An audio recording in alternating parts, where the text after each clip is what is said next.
I needed Miyagi Vice. You should get to know me. I cut you in to cut you out. We can play Shinobi. They say it's a recession that we living in. That's what they say. So I don't play about my dividends. Man, what up? Look here. It's your boy, King Vice Versa, a.k.a. Big Miyagi Vice. We on the 8th episode of the Grind Ave Podcast. Man, I got two special guests with me, man. You guys go ahead. Rimd, you start with you, man. Introduce yourself, brother. Rimd, Minnesota legend in the building. Here to discuss with some straight up brothers, some good men, some stand-up guys. Talk about what's going on in the epicenter of this pandemic of killing brothers right now. Man, you already know, man. All right, brother Mickey Knox, man, let him know who you is, G. Yes, sir. You know what it is. It's your boy, Mickey Knox, your friendly neighborhood Knox man. You know what I'm saying? I'm just going to keep it all the way real, and I'm going to be the fly in the ointment. You know me, so I'm going to try to stay cool. But you calm me down if you need to. Man, see, that's the thing. You know what? We on the Grind Ave Podcast. So, you know, we right here, we keeping it all the way 1,000 wow. You know, on the other channel, we try to be a little more professional, you know, if we can. But you know what? We black men, bro. We black men, dog. We got it, like you said. We folks been trying to keep us quiet for a while now, man. This is where we get to be who we is. You know what I'm saying? You know, man, just be who you are, man. But we definitely got to tap in on what just happened in Brooklyn Center. You know, this is where we stay at, man. We here, we in Minneapolis, we in Minnesota, man. Just the other day, if you ain't heard already, it's been another shooting, man. And you know, we just had to. I couldn't even get out the last episode we just did on George Floyd before we got yet another young brother killed, man. So, man, I'm gonna start with Mickey Knox, man, because you new to the show, brother. I mean, we always build off cam, but man, just chime in, just real quick, bro, about just when you first heard there was another shooting during the damn Chauvin trial, man. What was your initial reaction, bro? You know, the first thing that came to my mind, brother, is that I was just talking to my cousin down there in Texas, and you know, he's a Democrat and a voterholic type nigga, and you know, we was arguing about this shit, and I told him, you know, he always talk about why you mad, and I said, nigga, why am I mad? I'm a big ass fat black nigga. Any interaction with the police can lead to my death, man, and that's what I gotta live with every day when I walk out in these streets. So that's how I come at it. Like, I don't think we have time to play no more. Like you said, you in the midst of trying to do a show about something serious, and then boom, right here in the same place where it just jumped off last year, same shit going down. Man, Rimd, man, how about you, bro? Initial reaction, bro. My initial reaction was I wanted to really see what happened. I was in disbelief. I don't know why. I mean, I'm not surprised by anything they do, but I just couldn't believe, like piggybacking off what was just said. It's less than a year, and we're actually in the middle of the Chauvin trial. The part that me was when she yelled taser, like she had no training, and the fact that I feel like she's being protected. I mean, but so my initial reaction, of course, I was upset, but I was almost in disbelief that this was happening again so fast. Man, I started to go ahead and grab that picture on here, man. I don't want to. I know I could share the screen or whatnot, but I sent it to a lot of you guys in that group that we in on Facebook, man. And in the picture where they showed the actual taser, which is a big, bright green, neon green. Yeah, come on device. Now. Come on. And then they showed the Glock 45, which you know what I'm saying. I'm known to tote, you know, one of them, you know what I'm saying. But you know what I'm saying. But I mean, bruh, ain't no way to not distinguish between the two. And I think one of the key pieces is now, and I think I brought this up before, they actually got cameras on the tasers too. So I don't know, man. You know, at the point, the climate that we in right now, man, I ain't trying to hear no accident shit, even if it was. Like, y'all, if this shit don't, listen. You can't afford an accident right now. Man, right. Oscar Grant, same thing they said about him. And that's on YouTube. You can go check that out. The little brother in the subway. Remember, they did a movie called Fruitvale Station some years ago. Same situation, except he handcuffed, face down. For whatever reason, the cop felt the need to pull out whatever, and put it to the brother. Like, dude, the kid's helpless, bro. He's defenseless, and you got him handcuffed. So we tired of playing this whole, we don't know what. No, we know what exactly the hell is going on, bro. Like, at this point, like old girl Tamika Mallory said, this shit is a coordinate. It looks like a coordinated hits on all of us, bro. It's open sesame, man. Come on, talk about it. This is what I'm saying, my G. And again, this is why I get so motherfucking angry, because this shit is no joke. And I'm talking to when I'm talking to black people, I'm talking, this is black people, right? Like, we the kings of game. Like, we're the street kings, nigga. We know everything in the street. So why the fuck do lame ass white folk keep running game on us every damn day?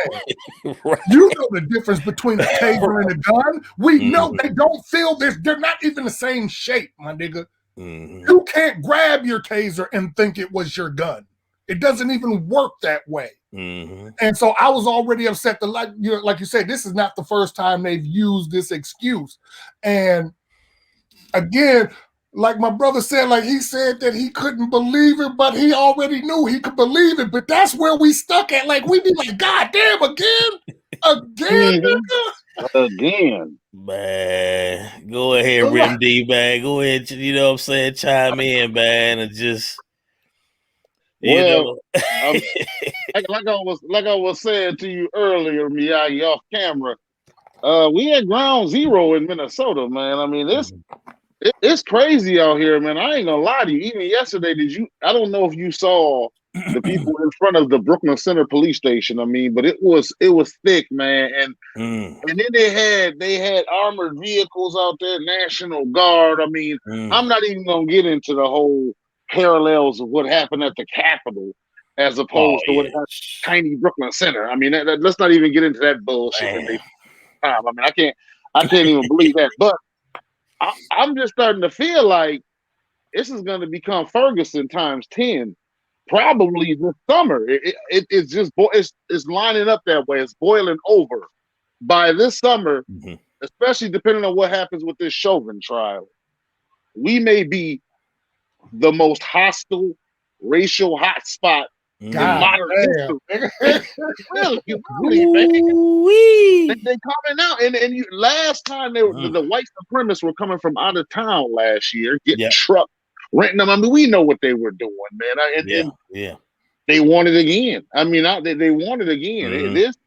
We may be for real the hottest racial hotspot in modern history very soon here, if not already. It's just getting interesting. Man, it really it's planned now. This is go ahead, make it nice. Go ahead. I just wanted to add, he's saying that about a democratic state for all you Democratic voters out there. Just remember that's what he's talking about. And see that. I gotta follow up on that one. All right, go ahead. That's what we here for. Right, because they do say that Minnesota is a democratic state. And I will give him that. It is a blue state. However, there are a lot of Republican conservatives that have a lot of sway in this state and a lot of power, and they vote against the Democratic liberal interest. It's almost a split state. Most people thought Minnesota would flip. A lot of conservatives thought Minnesota would flip this year. He's 100. He's 100. They thought that. But it's a split state. From the metro to the outskirts, it's a whole different demographic. So right. Yeah, he's right. He's pretty accurate, man. He's pretty accurate. And that's the problem you have, because when you start talking to outside people like the Democrats, they start talking about themselves as if they're not the same as the goddamn racist ass Republicans. See? So that's why I bring that up, because for them, like I said, when I was talking to my cousin, he jumping on it's the Democrats. They gonna help us, brother. They gonna do something, brother. All we got to do is get them in. Now, come on. It might take a couple times.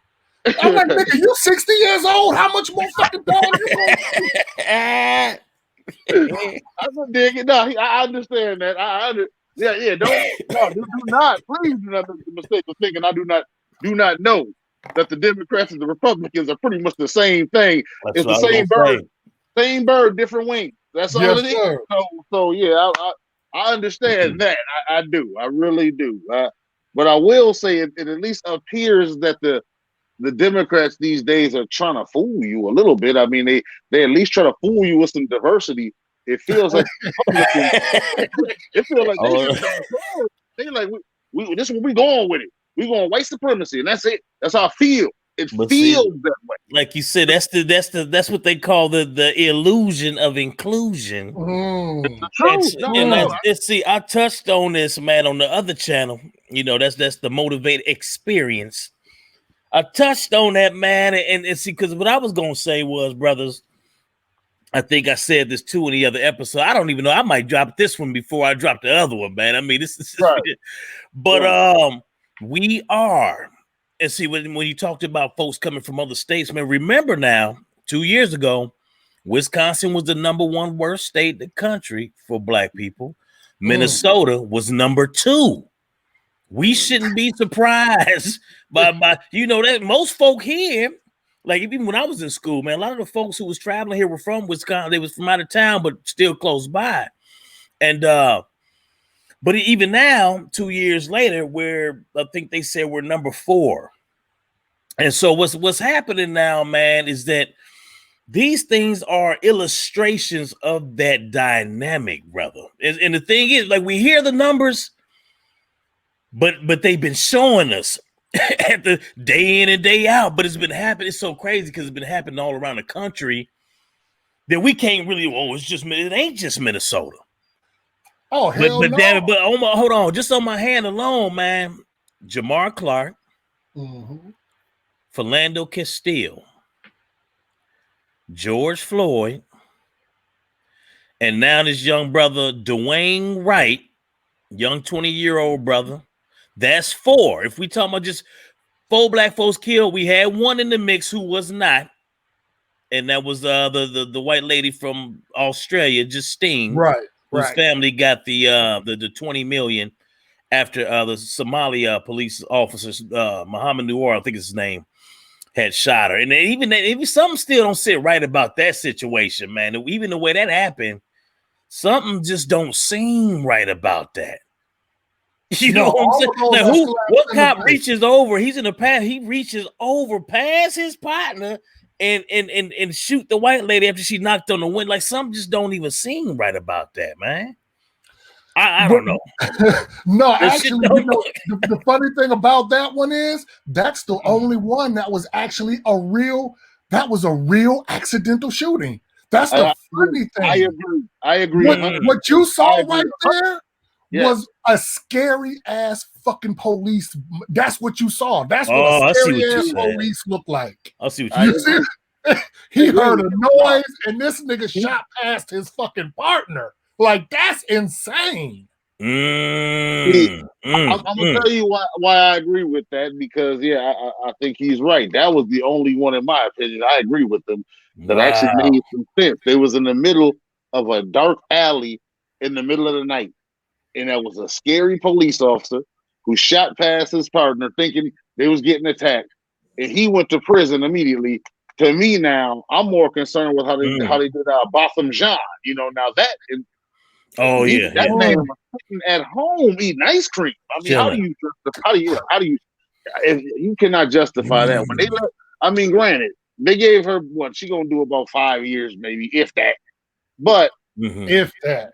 She should have done a lot more time. When they let that happen, I realized we're not protected at all, because the brother had no criminal history and was at home sitting on his couch eating ice cream, watching TV. And the thing is that the criminal history piece don't even matter. That man was at home in his drawers. It doesn't. You know what I'm saying? They would have tried it, though. Played that card. They would have tried, and they couldn't even play that card. That brother got no justice. Man, That's not even funny. I want y'all to listen to what you said. See, this is the shit again that brings me back to my anger when I'm walking around, niggas making songs talking about I'm living my best life. Nigga, you living your fucking best life, or a white bitch can walk in your crib and kill a nigga? The fuck is wrong with you niggas? Damn. Y'all sound fucking They don't insane. get it. Do you think Jews was sitting around watching the playoffs of the luge while the ovens was heating up? Going down the ice mountain the fastest. Like, this is what we're doing right now. This brother just talked about a case where a white bitch walked into a nigga's crib and killed him, and they make a Chinese woman who got pushed down by a black dude worse than that. Which crime did they make sound worse on the news? Oh, the killing of that boy or the pushing of that old lady? Man, 100%, brother. 100%. For real, Mickey, no, you got that right. You hit the nail on the head with that. Like you said, they made it, brother pushing that old lady on the ground, they made it seem like he walked in her house and shot her on her couch while she was that's crazy. But they made the walk in the house seem like it was somebody who got pushed. Exactly. You know what, that go hand in hand. See, that goes hand in hand with just how they present it in the first place. Whenever you hear of a crime happening here, when it's a brother, it's automatically spun. See, the narrative is already one way. You see what I'm saying? To make him out to be just the most horrible thing ever known to man. Yes. But when the white cat do a crime, even with these damn mass shootings we done had, they showing a picture from high school. He clean cut. You see what I'm saying? And automatically, he was a disturbed young man. Exactly. Whereas with us, he's a criminal, the thug, or however they want to. You know what I'm saying? Like, this is America. And this what makes it so deep, because we just lived through black people voting for Joe Biden, who was the motherfucking architect of a literal nigger bill. See, nobody wants to bring this up, and I'm gonna say this word, and this word that I'm about to bring up is gonna be what everything comes down to. So we fighting for reparations, right? And there's a reason why they really won't give us reparations, but they're talking about giving illegal immigrants $15,000 in New York. But I want you to understand what reparations mean. First of all, if we give reparations, the first problem is that tomorrow, you two brothers that I'm looking at, you're doing better than motherfuckers that hate you today. Oh, yeah. Eat their soul up. How do you think white America would feel tomorrow if you two brothers got $500,000 in your bank account, a $350,000 loan voucher, and $60,000 a month coming in for the future until we do things that'll destroy their whole fucking world? Now, the second part of that, the real problem with reparations is that makes motherfuckers culpable. And I want you to understand that stop and frisk, that's a fucking crime against humanity. See, they've been doing shit that the Jews, this is Nazi shit. So once we start really holding motherfuckers accountable, Joe Biden's ass need to be in jail right now. Hillary Clinton need to be in jail right now. Not even for them kids that they've been fucking, but for just the literal racist laws that they have enacted in this country. That they trying to backtrack on now. Right. You see what I'm saying? Certainly. They've been apologizing. But hold on. Go ahead, bro. Now, Reagan is a Republican hero. Woo! He did flood the hood with crack. Reagan was a drug dealer. I had them shirts. He said, "Push it, man." You're right. And my thing is, he's a conservative hero, but he did flood the black neighborhood with crack intentionally to fund his illegal war. So he's involved. So when we're not right. So when you say that means that we're not talking. See, they keep talking about slavery. Nigga, fuck slavery. You owe me for yesterday, bitch. Y'all been doing shit yesterday. This ain't about slavery. Right. Think about how many lives that Reagan destroyed bringing in that crack, that Biden did with we talking about billions of black lives in the aftermath of the black men who were taken away, the subsequent families and children over the last 40 years. Oh yeah, that's certainly. billions of black. Agreed, 100%, 100%. I agree with that 100%. And let's see that piece about the reparations, man. You know, I'm on. You know, I'm obviously working from the crib, man. I'm in front of this computer, bruh, and you know, I have to be on social media. You know, I got 89 different pages that I'm managing on here, man. But whenever I get the notices, Care 11, Fox 9, whatever, pop up, and it's something having to do with us, man, I go straight to the comments. And when you go straight to the comments, you see really the real Minnesota. Okay. Yes. You see the real Minnesota. Like these people, there's no empathy. There's no we and like you said, we know this already, but I guess it never ceases to amaze us because we all looking at the same thing, but it's like their logic. I don't know if it's a denial. It's gotta be a denial. I think they feel so bad. They don't want to look at their mirror. I mean, think about it. If my people were responsible for hundreds of years of turmoil, you see what I'm saying? I'm just saying because I'm one of these people. I like to put myself in other folks' shoes and see how I would feel given a situation. And so after a while, that's what I'm saying. See, after a while, it gets tiring. But see, the problem, the mistake that they keep making is they trying to, you know, think that their experience from their point of view trumps, you know, no pun intended, what our experiences have been. Like, oh, we're tired of this. Things aren't like this anymore. But one of the things, my main argument to that is that we can't have a real discussion about white supremacy unless you really understand what it is at its core. And because it's not just to understand. And what you just said about that's their. Why do you think white people have such a high suicide rate? Because being this fucking evil will make your ass insane. I don't give a fuck what you say. When you try to rationalize the shit that you do and you see your people do to a motherfucker every day, they see the shit. It eats at their goddamn soul. This is why so many of them are fucked up. And no one likes a racist. Yeah. That's what I be saying to their head.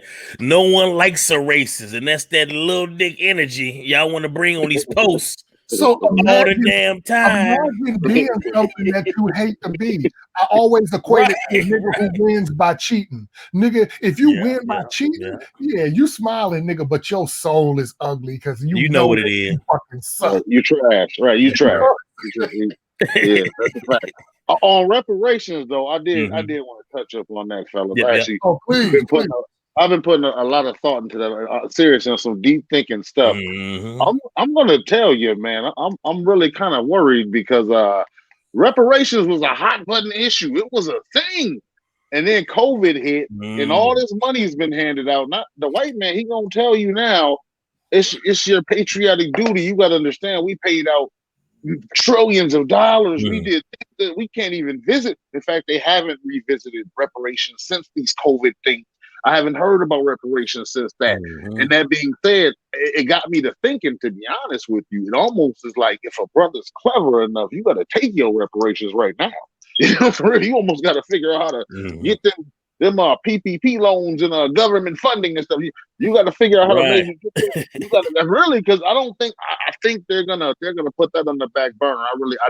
I can feel it. I can feel that they're gonna. Well, that's the thing. That's why. Okay, so now you want to go deep, and I'm glad you said this because it is deep, right? So I want to take baby. I want to take you back to about a year or two before Trump got out of. So his second year in term, right? His second term, or not his second term, but his second year in office.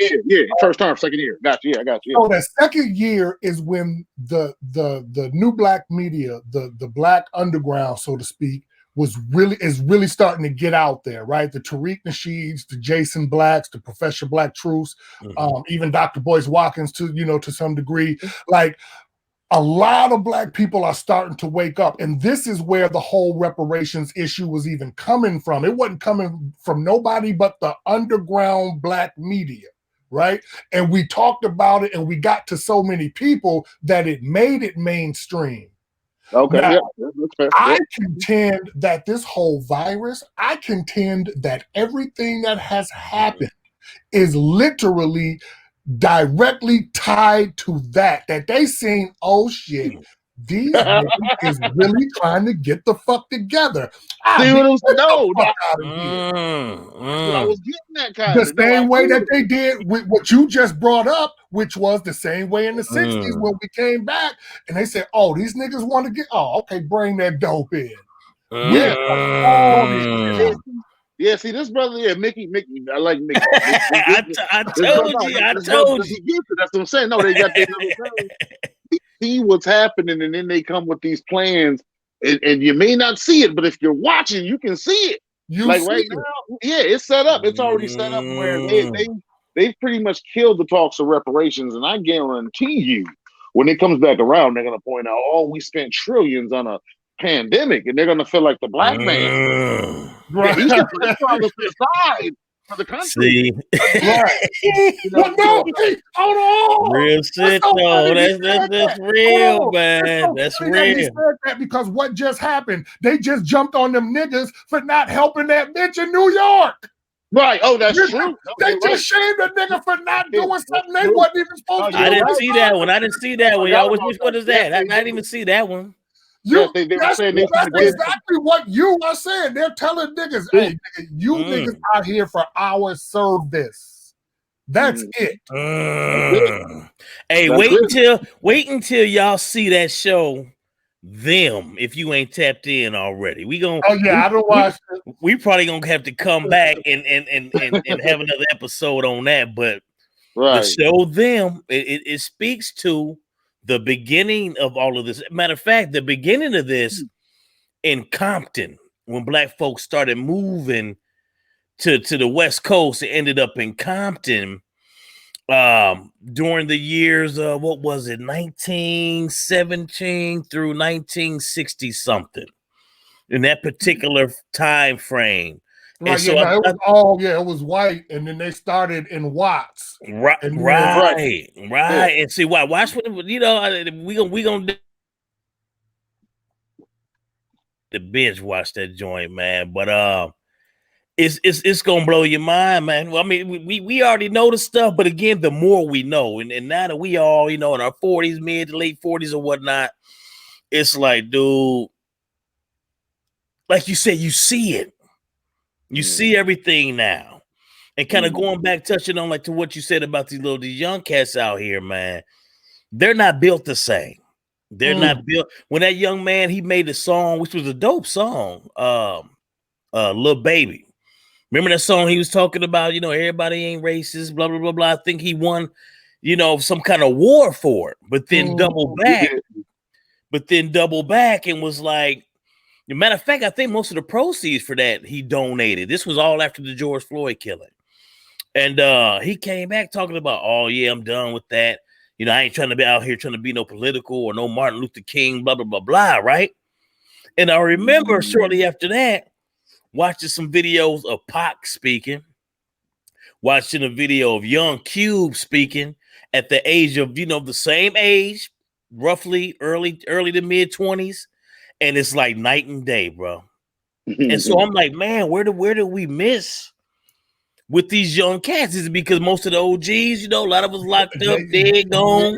Yes. Because these cats, man, they seem not to. I mean, like, dude, do y'all know y'all Black? Like, come on, man. I don't think they do. I don't think they know they're Black. Think about what we have here, man. Think about, because I know I'm older than you, King. I don't know how old my brother is, but I'll be 50 this year. Yeah, I'm 45.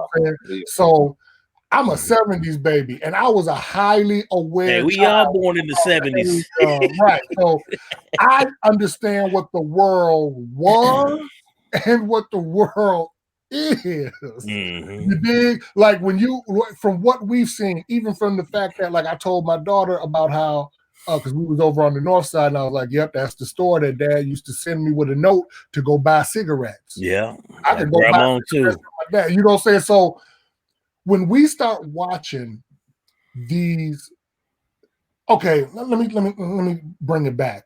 Would you say that back in the 70s and early 80s, that time frame, that we were still, like, even when you watch television and you watched racist white people, right?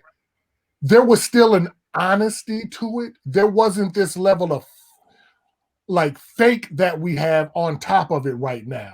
You understand? Like when you go back and watch the Jeffersons and the Archie Bunker, like the real shit, right? So we've watched these white people turn into what they've turned into. White people themselves aren't even themselves, because you know how they say that the black community is homophobic. No, motherfucker, we got that shit from your Bible that you was on. You motherfucker said that gay was wrong. You said it was in the DSM and that shit meant you was insane. Right? And that we been here learning under y'all, so we just been doing what the fuck we right. But they'll put it on us. But when you see how the white folks have transformed, this is a scary fucking thing, because even these motherfuckers are insane now. You got white people who are letting boys in girl sports because they feel like they girl. Nigga, that's insane. Man, you see what I'm saying? Like, remember that's not a point of being comfortable with a trans person. Like, I don't care about no trans person. Like, cool, be you, be your thing, do your thing. But then you got to have a trans sport. I'm not about to let you go against my girl in track. Come on, B. Right. I told you, bro. I mean, when we touched on that before, remember, it was something. But those are the same people making all the rest of the laws too. So the same amount of insanity that they display there is the same amount of insanity that they're displaying in all the rest of the shit too, that dealing with us and law, everything else. Man, it's when you said that, it made me think about, coming from the MMA arena. I remember they had one of the transsexuals going against one of the females, man, and I think he crushed her skull or her eye socket or something. It was the MMA fight, and he Fallon or Fiercer. I might be getting the wrong person. I think I might be thinking about that. You know what I'm talking about? I think so. I think like Fallon Fierce or something. I don't remember the person's name, but I know who you're talking about. It's two sports in particular. It was one in wrestling, like amateur wrestling. It was one in MMA, and then I just saw another story. It's a couple of the track and field joints, but it was another one where it was two brothers who were transsexuals. I said that. They were like, I don't know if they were twins or what, but these fools, man, running around like they king of the track, queen of the track, man. And these fools is killing these females. I'm like, man, now all you got to do is go to any physician and they'll tell you that the man obviously has more muscle. Come on, but see, this is what I'm saying. You're a grown man having to explain that. We shouldn't have to explain grown, regular ass common sense shit. See, in the 70s, you couldn't be that fucking stupid and then talk to grown people. Man, if you don't get your ass the fuck out this conversation, man, you can't come in here saying dumb shit. And that's what they coming in with just straight, ignorant, dumb shit, looking us dead in our face, talking about Craig, let me borrow your VCR. Because this is a match. And that's the thing. I'm laughing because really, man, we at the point where that's all. You gotta laugh to keep from crying about this damn shit that's going on, man, in this world, bro. Like you really are, man. This is a different world. I remember thinking at one point, man, I was like, a sister ain't gonna never go and get her body done up and all this crazy stuff. For real. Man, listen, that is the trend right now. Sisters, a lot of time they naturally got a nice little frame to them or whatnot. But man, I done seen some ridiculous ass shit. Like they playing Mr. Potato Head out here these days, man. Putting folks together. And who advocated this shit? Because first of all, I ain't never had one of them bitches, and I would never have them bitches. Do not turn me on one iota of a piece of nothing. If I see that, I'm all turned off. I want my woman regular. Give me some flaws, have a crooked tooth, something. I just be a person. But again, we're talking about insanity, because what you said about a sister not doing that, right? So let's just take plastic surgery. Plastic surgery is one thing, but we talking about women who are doing back alley surgeries. So nigga, you was just letting a non-medical professional do some shit that could kill you for your ass. Down in Mexico. That's insane. That's crazy. Yeah, even if you had a bad tooth, my brother, I don't care how bad the pain is. You is not going to the alley and let a nigga in a van pull your tooth. Mm-hmm. You're gonna find some kind of insurance. If you had to go to jail, nigga, go to jail to get a tooth pulled. This shit, man. Like I said, we could go on and on, man. I ain't even gonna touch on the Lil Nas X video because I hadn't even saw it. Oh wow! At first, and you know he all the way out now. Ain't no denying about that. You know, I'd rather for the young brother to be who he is, but he done took it to a whole nother level, man. And the reason I think somebody brought up a good point of go ahead, be who you are. We don't mind that. But when your song that hit big on TikTok, right? The Old Town Road, and then you at the elementary schools with the kids, man, and the kids was loving it. It's like, dude, that you man, and then you came with the what's it called, Montaro or something like that. I don't know. That fool took it to a whole nother level, man. And then he went and created a shoe. And it was a Nike, and I don't know, he must have thought they was gonna get on board with him, and they was like, man, if you don't take that shit down. Yeah, they made him take it down, but unpopular opinion here, they was wrong for them take it down. I don't support the shoe. Let me clarify that. I don't support the shoe at all. The shoe was garbage. I ain't with that madness the man was on. But the same person that made the shoe made a Jesus shoe last year. And they sold that shoe. Yeah, I see what you're saying. You're talking about the king of the hypocrite. I'm saying right now, see the Jesus shoe though had like holy water on it in the sole and stuff. It was same type. I didn't even know about that one. Yeah, same exact person put it together and everything, and they let them sell that shoe. It sold out and everything. And in this shoe, they wouldn't let them sell. So to me, I don't know. There could be some legality. Hypocritical.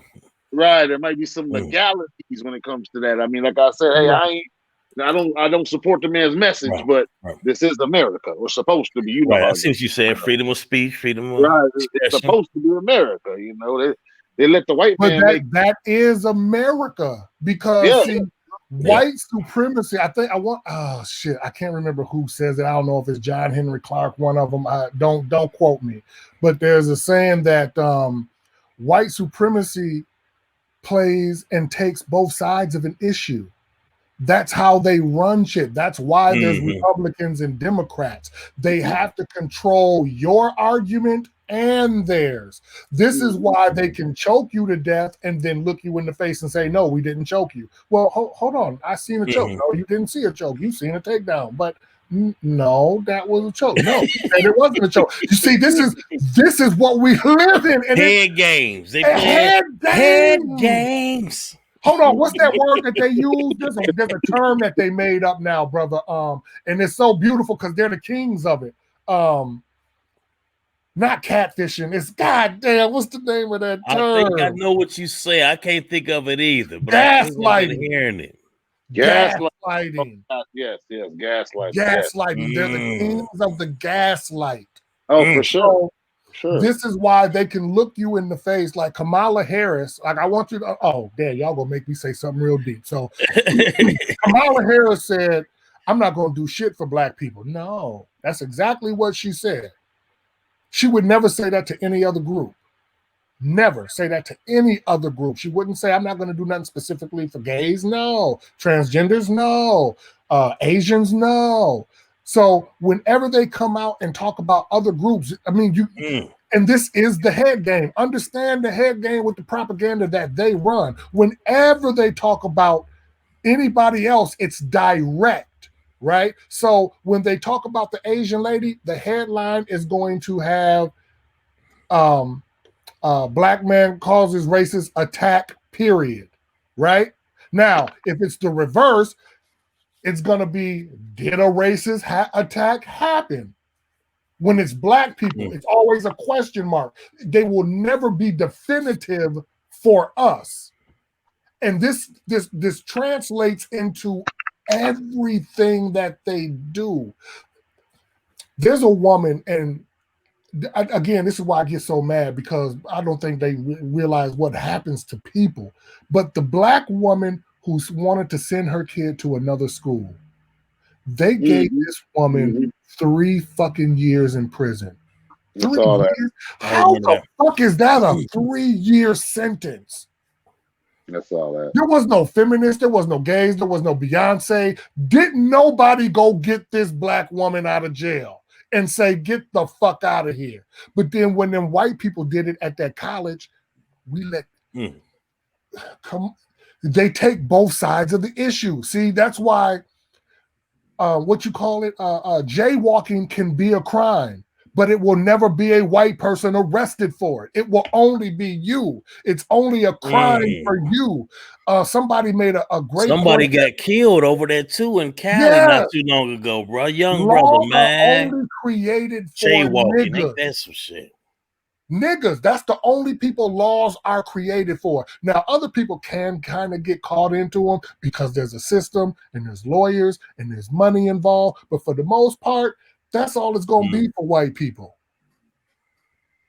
You see what I'm saying? That's why you could be a Jeffrey Epstein. That's why you could be, you nigga, you can just rape bitches for 40 years, 50 years and living your life. That's real. And he would have never got caught if we didn't turn into this political correct world that we're in now, you know, where everybody's just kind of getting caught and pointing out shit. But and social media and stuff like that, making it harder to hide. Yeah. And so, and I bring that because it comes right back to my man who died. And for me, my anger really started at Trayvon Martin. That's when that's when I looked around and said, okay, what the fuck is wrong with niggas? Now, this ain't even the police. This is a fucking citizen. Now, is we finna let a citizen do this? And when we let that citizen do that, I said, oh shit, we kind of dead. Then when I seen my man get choked out over the cigarettes in New York, at that point, I'm unapologetic. I'm like, nigga, I don't want to hear nothing a motherfucker got to say. Fuck Puffy, fuck Jay-Z, fuck Jay Prince, all you whack-ass niggas claiming you got power. You ain't got power to do shit but hold another nigga down for some dollars. But this real shit that's going on in the world that you supposed to have, but nigga, let's see power. Just imagine if all these niggas, instead of us regular people, showed up in fucking Brooklyn Center. Jay-Z, bring all your people, all your security, get all the niggas. Denzel, let's see you motherfuckers do this shit and bring some real light and tell these motherfuckers, nigga, we shut Hollywood down. LeBron, nigga, it should never be another game played while they doing niggas like this. And you right, see, that's sorry, brother, because man. And you know what, but no, and see, that's everybody's sentiments right now, bro. Like this is where I don't even want to say right now. We've been you said Trayvon, we could go back to Rodney King. Right, yes. I mean, we watched them fools, and I think I said this in our last joint about George Floyd, man. This was 94, 92? And this man in a dark alley, I don't know who had the camera, but dude, they got this man surrounded, kicking him and beating him countless times with those damn batons, which I heard if you barely swing it, it could shatter your shin. Come on. But they were swinging this motherfucker like they was playing for the damn major leagues. You hear me? And that brother, and just to show you how strong we are, that brother kept getting up. Do you understand me? See, when I think about the shit that they look at, bro, we strong. That's symbolic to who we are, bro. You understand what I'm saying? For us to keep dealing with the shit that we've been dealing with, but yet we still here. Oh God, that's the only reason we still here. And see, that's the thing about it, bro. That's why I love us, man. You got when I saw what happened on the Capitol, man, I was like, yeah, they see some shit is shifting. Whenever, like you said, shit started shifting, you start seeing us getting in these roles now. We getting in positions, you know what I'm saying, of leadership, and we getting in certain spots to where we can make some change. Maybe, you know, it might be little at first, but then they seeing it as a collective. Every time you looking around, man, they getting scared by this shit, bro. That's what the storming of the Capitol was about, dog. Those folks got scared when that man lost the election, bro. We ain't never seen them act like that. This is 2021. And excuse me, that brings me to another point too. I saw somebody on LinkedIn say this. It was like, damn, man, y'all sitting up here, y'all kill another black man, yet y'all let all them people storm the Capitol. Now I was thinking, I said one lady did get killed. She got shot. You know what I'm saying? Remember the one? I don't know where she was from. And, California somewhere. Yeah, I think California. But something like that, man. As many people that stormed the Capitol, man, with and some had weapons. Do you know it would have been open sesame on us, brother? Oh yeah. It would have been a bloodbath. Had that been us storming the Capitol, bro. And so that goes back, like you said, back to the hypocrisy of our nation, man. Like, dude. But this shit here, just kind of going back to that brutality piece, bro. You know, it's going to come down to just retaliation. It's going to come down to folks like that one brother a few years ago down in Texas that took out those 5 cops, man. He was a military trained brother. And dude was so cold with it, they couldn't even get him. Remember? They had to send in a machine. They sent that robot to blow him up, because this fool was straight military. They said he was boom, going from one to the other, boom, moving on their ass, bro. You understand me? And he even said to one of them, "This is because I'm tired of seeing y'all kill my people. All the police kill our people." You understand what I'm saying? You see, that's all of us, right? And so, you know, because I be getting hyped, and I know it be sounding like, you know, bloodshed, and let's roar and bite niggas' throats out. And I mean, if it comes down to that, but I really don't think it needs that. Again, the revolution can be real easy, and it just comes down to, like I said, like we've had so many times to make the stand. And power only recognizes power. It only respects power. It's not gonna respect a bitch.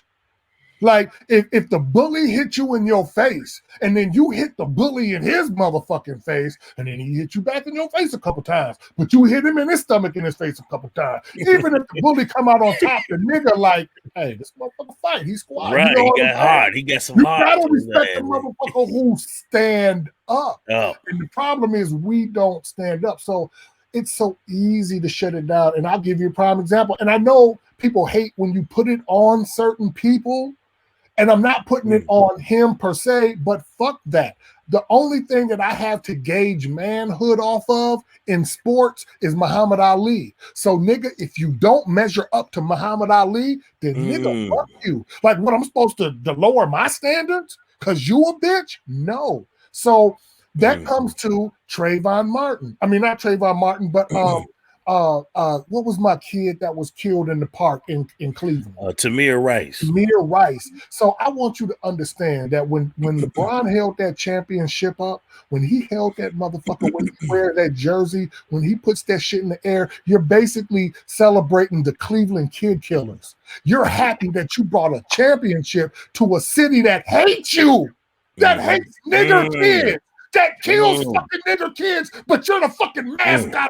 Like, it's so deep that niggas don't even understand what they're doing. And how do you think white people look at you? How would we look at white people if it was reversed? If we was killing little white kids in their city and them niggas was happy to go out and be the championship for our team that we make all the money in.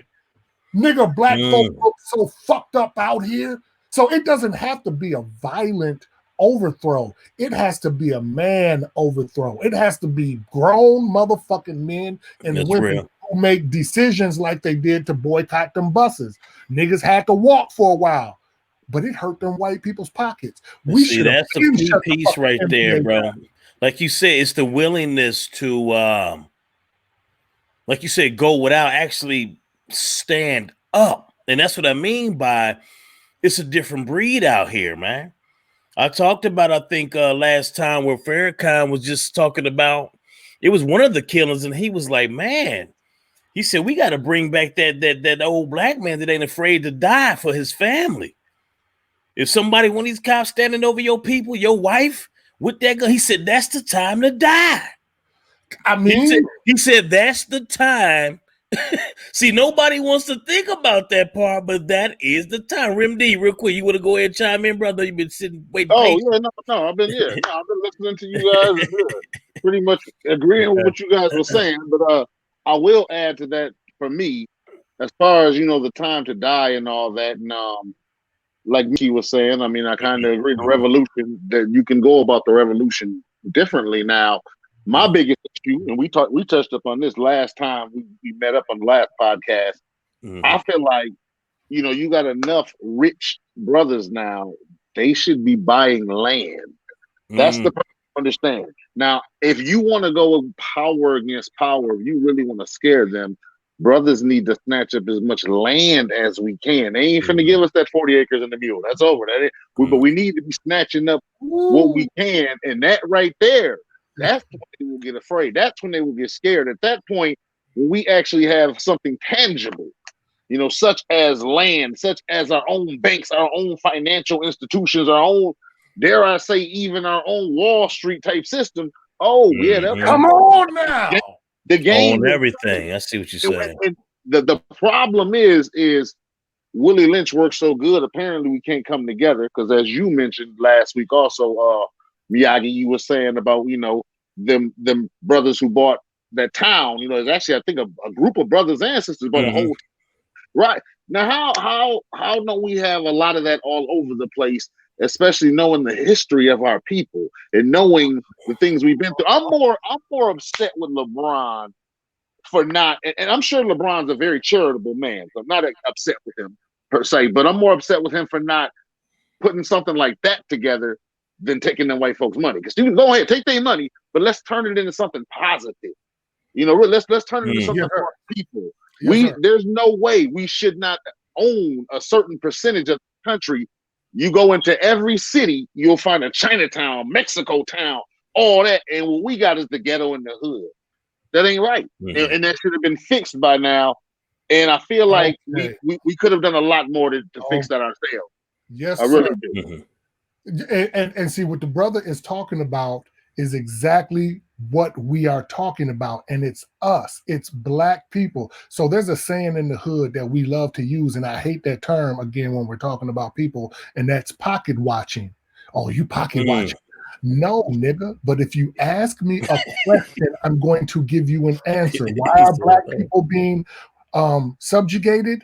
Because the black people with money don't give a fuck and keep letting us get subjugated. That's it in a nutshell. The poor people can't do shit. They always talk about, well, what you doing? Nigga, I make $14 an hour. The fuck you want me to do? Right. See, your boy Donald Sterling was the fucking man of the decade because he said some real shit that nobody ever heard. And that was the day I left professional sports alone. I haven't watched NBA. I haven't watched NFL since the Donald Sterling incident because Donald Sterling said out of his mouth, and he didn't say it angrily. He didn't call us niggas. Right. He just kept it 100. He just kept it 100. He said, look, we don't mess with them because they don't even mess with themselves. He said, if y'all know that white people are racist and you know that white people are destroying your schools and you're never going to have good schools with white people, then why the fuck y'all still going to white people's schools? That makes no sense. That shows that y'all are insane. And that's the problem, is that we all are the way 100. so enthralled in the white life. So instead of the millionaires, like I'll give a Minnesota example, right? To take it off of some of these other niggas. I'm gonna take it on somebody I love. Prince. What if Prince and Terry Jam and then niggas subsequently like him in each and all the rest of these cities, like Puffy and them in New York and Jay Prince and them in the South, wherever you are. But let's say they came back and started buying up the North Side. And they started putting factories and shit and started creating that niggas could have, and niggas wasn't on the street, niggas didn't have to do shit. Like, now you're still gonna have fucked up niggas because that's what poverty does. But as you start to lift the poverty, you're gonna stop having the bullshit. You see what I'm saying? So I'll put it in the same context as the show that you was talking about, Compton. Since NWA, Compton should be the most prestigious Black community in the world, with all the rich Blacks there that should be in that city, on the city council, being the mayors, being the police chiefs. You see what I'm saying? And then keep on. Man, you know what? And see, that's the thing, brother. But see, that's gonna bring about more fear. Because guess who was doing that? But they gotta come with the fear. We gotta fuck the fear. We gotta go to the fight. The fight is there. Guess who was just doing that within the past couple of years? Just think about it real quick. I'm trying to think. Do I know anybody doing something? Like you said, and on the West Coast at that. Oh, Nipsey. Exactly. Okay. Right. Check it out. Check it out. Right, see, hold on. I'm just saying, but see, right. And hold on. That's still. I just want to add that you're right. It was Nipsey by himself, not Nipsey, Cube, him. Right. Him, a whole mob of Crips, a whole mob of Bloods. Check it out. I think they were getting to that point. See, I don't know what this Mount Westmore. Because Too Short, remember they just did the Short and the 40 did the verses, and they spoke on the Mount Westmore thing, and they kept calling the group. He was like, no. He said, hold on, we don't want y'all to keep calling it the group. This is a LLC. It's more than just we might do something in music, but altogether though, this is about to be a bigger move. So that's what I'm saying. Right. See, I don't want to speak too soon because they might be up to something. So, see, and when I speak this, I'm only saying in the context of what we've been doing, and you know what I'm saying. Definitely. So and there's you even had Puffy put out some real shit the other day, even though he stole it from a nigga. He didn't really think that shit, but even the fact that he tried.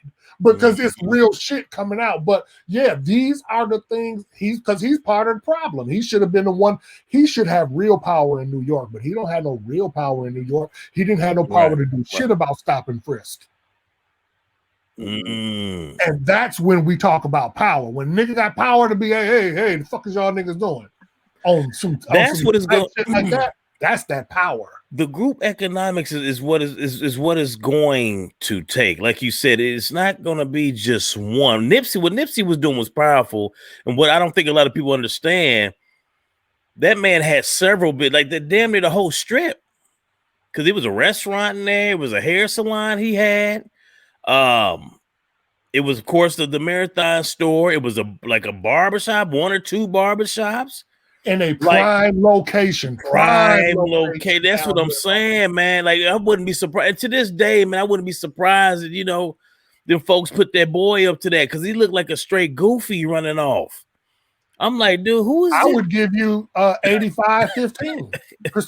It's 85%. They had to. Like, we're not stupid out here. That's what I'm saying about game. Like, we might not know, and even if we wrong, we probably just missing You know what I'm saying? Right. But when you add it all up, where that property was, then you go into the fact that he had been fighting niggas trying to get that property, and then we understand the LAPD history been of messing America with him. who has killed niggas over property. They've killed white people over property. So it's not like we stretching. We're all all you doing is what intelligent black people do is critically think. That's it.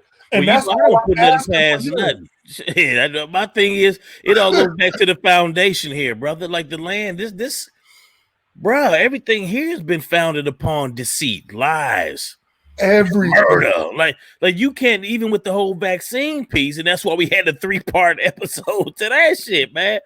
You can't put nothing past these folks, man. You understand what I'm saying? And the thing is, you hate to even say it like that, but it is what it is. You know, that's how you operate. This is what our history has shown us. And so when I get on these forums, man, and I'm going back and forth with the white, it ain't even just white people, bro. I had a native brother hop on my post the other day and was talking about, you don't see us crying. Y'all sounding like crybabies out here. And I'm like, brother, I said, dude, either somebody done hacked your page, you've been sipping on something, or your ass been living under a rock, dude. For one, the reason we are where we are now is because black folk have been fighting. We done fought, we done died. It's been bloodshed around this mug, bro. We don't, like with everybody else, even with the whole thing that happened with the Asians and stuff. Bruh, we always spoke out about our shit. We didn't get this far from just laying down and disappearing around this motherfucker. But it's just interesting to see how everybody got something to say. It's like they hate us for standing up for our shit, even though y'all keep seeing what the hell keep happening to us, bro. It don't take no rocket science, man. But it's because of what you just said. I want you to understand that everybody else that comes here, brother, they come here because they want to be. They come to the evil. They know what the fuck the evil is, but they recognize that the evil is mostly perpetrated at us. And as long as they go along with the society, then they cool. Because America done drop bombs on Asians, my nigga. We done put Asians. right. Like, every other nation in the world has pretty much become subservient to America. But us. We are the only entity on Earth, still, us and the motherfuckers on Sentinel Island. We the only niggas still fighting white supremacy. Because Sentinel Island, they'll kill a white man if you step on that goddamn. You step on that beach, nigga, you gonna catch a spear. And it's almost as if they daring us. You know what I'm saying? We dare y'all because we know y'all ain't got the firepower that we got. Not even just that. It's the mentality. Because even with the situation with George Floyd, right? And how people, man, I would have did this, I would have did that. Just think about the fear. And see, here's the thing, bro, because as much as we could get on our own about what we ain't doing, man. This took years to condition us in this way. We know, just like the slave that was getting beat in the field, if you took your ass out in there to assist or to do anything, you was about to get killed. And see, that's what I meant by when I going back to when I said it's a time to die. It sounds crazy, but it is what it is. Because either we gonna keep being sitting ducks because they keep killing us. We see that. Exactly. That ain't gonna stop. It's just Russian roulette. You just waiting on your turn. At this point, you see what I'm saying? Because even, man, I'm free. I got a lot of friends, man, in different places. I know a lot of folks who are head of organizations. And I just saw this one sister, man, big role, one of the big nonprofits, man, in Minneapolis. And even she took to her little podcast forum like, hey, they told me I had to make a statement, but to be honest with you, she was like, I at this moment, at this time, a statement it's not going to do nothing justice. She said, I got 2 sons at the crib. I'm in fear that, hell, what if they out one day? Just being normal, being them, man. And I got to worry about them losing their life. Philando Castile just chilling in his car with his woman and his child. Like it's no more random than that. That's what I'm saying, brothers. We all random. Man, they've been on that. But think about it though. They pulled Philando over 54 times before, and they're not convicted of nothing. But when they ran the records, they said they had pulled him over in total 54 times, which speaks to the whole nother situation about profiling. How you pulling this man over 54 times, man? It's deep, man. Rim D, you want to chime in, bro? Yeah, no, it just reminds me of last time when I saw Philando. Yeah, same thing. Yeah, that's Philando. That one actually really kind of that hurt a lot. It did. Yeah. And I believe they profiled that brother just because he had them dreads or them braids. You know, his hair was natural like that. And I think they seen that and that just made them, pull him over. They see that. Yeah, exactly. That makes you a target, which is just crazy. That's that insanity that Mickey was talking about. That's the insanity, man. It really is. But yeah, that one I don't have too much to say about because in the last podcast I said a lot about the Philando. Yeah. That one, that one infuriates me. I checked y'all out. Y'all was talking. That's why I was hyped up when I seen the conversation y'all had on the podcast when he showed me. I was like, oh, okay, you got some all right brothers over there. That one, you know what I'm saying? And I was like, okay, that's what we need because, see, this is the type of shit that hyped me up because really, I be feeling alone, my nigga. Like, when I look at the world, like, even for my mama in there, man, like, I be feeling so alone, like, goddamn, like, my people are gone. Like, they just want to just happily coexist and try to die peacefully. Hope that they're not one of the ones. They just want to hope. You know what I'm saying? And that's just sad to me when, again, coming from the 70s, when I seen a different type of black person. That's what really hurts me. Like, what really hurts me is to be damn near 50 and then to think about how we thought Al Sharpton was, what we thought Al Sharpton was, what he really was. And then I'm like, nigga, fuck, so many years of my goddamn life wasted. Like, fuck. And that's why I'm so jaded now, because I look at everything with the cross eye now. Right. You see what I'm saying? Because that's where that experience comes in. Because if you're 20, I was gonna say that. Right. If you're 20 years old, you see it and you're with us and you see the but you don't know it yet. You ain't had that. You know what I'm saying? 10 years ago, nigga, you was 10. You don't know. And see, now we further understand what the old heads meant. Like, man, you ain't lived yet. Oh, for real. You ain't lived it. And like you said, that's what me and you, we a few years apart too.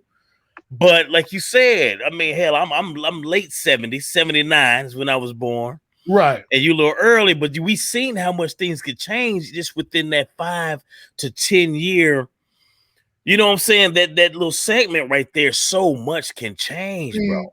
And I'm glad you said it like that. And what I'm 10-year period. That's what it is. It's a 10-year period. Every decade. From the 60s to the 70s, from the 70s to the 80s, from the 80s to the 90s, and then realize, and I'm sorry to interrupt you, brother, but because I be thinking about, like, because you guys are, like, when you talk about business a lot, right?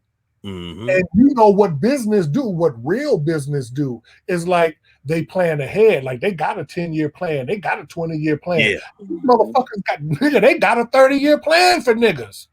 That's why that's real. Wade's kid out here. Because when the generation of Dwayne Wade's kids are 20 and 25, that's the influence. I'm telling you, it's gonna be a whole nigga. It ain't even gonna be no black men left. Not no black men. And see that's what I mean by supremacy, bro. When you look at the infrastructure, man, and like you said, I know woke has been overused, right?